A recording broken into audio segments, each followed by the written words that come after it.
দোস্ত সাইফ আলী খানের উপর হামলাকারী শরীফুল ইসলাম শেহজাদ জেরার মুখে অবশেষে দোষ স্বীকার করেছেন অভিযুক্ত আসামি শরীফুল। দোস্ত শরীফুল ইসলাম বলেন, হ্যাঁ আমি সাইফের উপর হামলা করেছি। তবে দোস্ত শরীফুল বাংলাদেশি কিনা তা নিয়ে পাওয়া গেল অবাক করা এক তথ্য।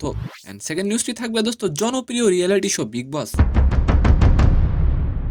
দোস্ত বিগ বস 18 এর বিজয়ী হলেন করণবীর মোহরা। তবে বিগ বস বিজয়ী করণবীর মোহরা কত টাকা পেলেন?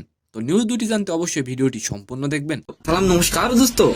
দোস্ত রবিবার ভোরে সাইফ আলী খানের বাড়ি থেকে 35 কিলোমিটার দূরে ধরা পড়েন হামলাকারী শরীফুল ইসলাম। তাকে ওই দিনই বান্দ্রা আদালতে পেশ করা হয়। দোস্ত জেরার মুখে দোষ স্বীকার করেছেন অভিযুক্ত শরীফুল বলেন, হ্যাঁ আমিই করেছি।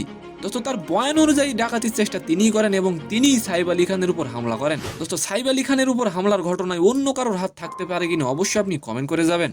দোস্ত অভিযুক্ত শরীফুল আরো জানান সাইফের প্যালেস সম্বন্ধে তিনি কিছুই জানতেন না। দোস্ত এমনকি তিনি জানতেন না যে তিনি সাইফের বাড়িতে ঢুকছেন চুরি করতে। এবং মজার বিষয়টি হলো দোস্ত তিনি অভিনেতাকে পর্যন্ত চিনতেন না।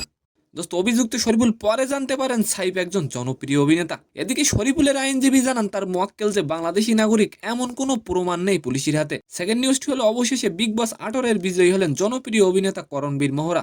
দোস্ত করণবীর তার অসাধারণ খেলা এবং ব্যক্তিত্বের জন্য সেরা অর্জন করেছেন।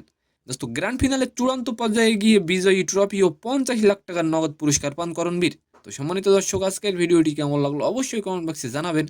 আর ভিডিওটি যদি ভালো লাগে অবশ্যই একটি লাইক দিয়ে আমাদের চ্যানেলটিকে সাবস্ক্রাইব করে দিবেন। ধন্যবাদ।